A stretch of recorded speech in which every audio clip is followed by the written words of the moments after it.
Kitchen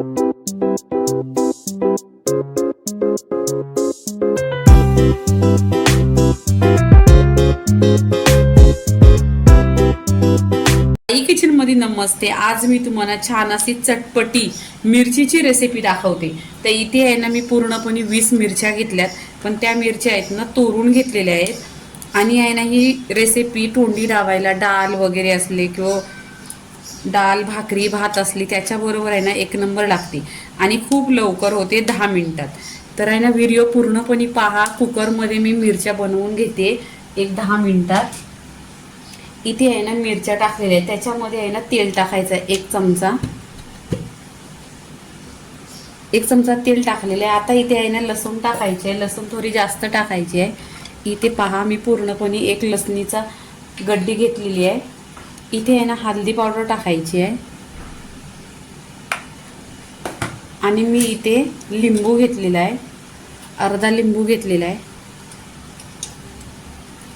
इथे पिळून टाकायचं। छान अशी चटपटी होते ही मिरचीची रेसिपी। चवीनुसार मीठ टाकायचं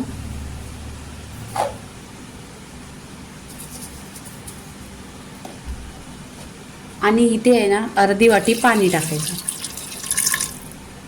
पाणी जास्त नाही टाकायचं आहे, कमीच टाकायचं आहे।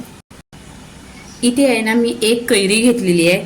कैरी असली ना खूप छान असा आंबट टेस्ट येतो। तर इथे छोटे छोटे पीसेस केलेले आहेत आणि इथे टाकायचं।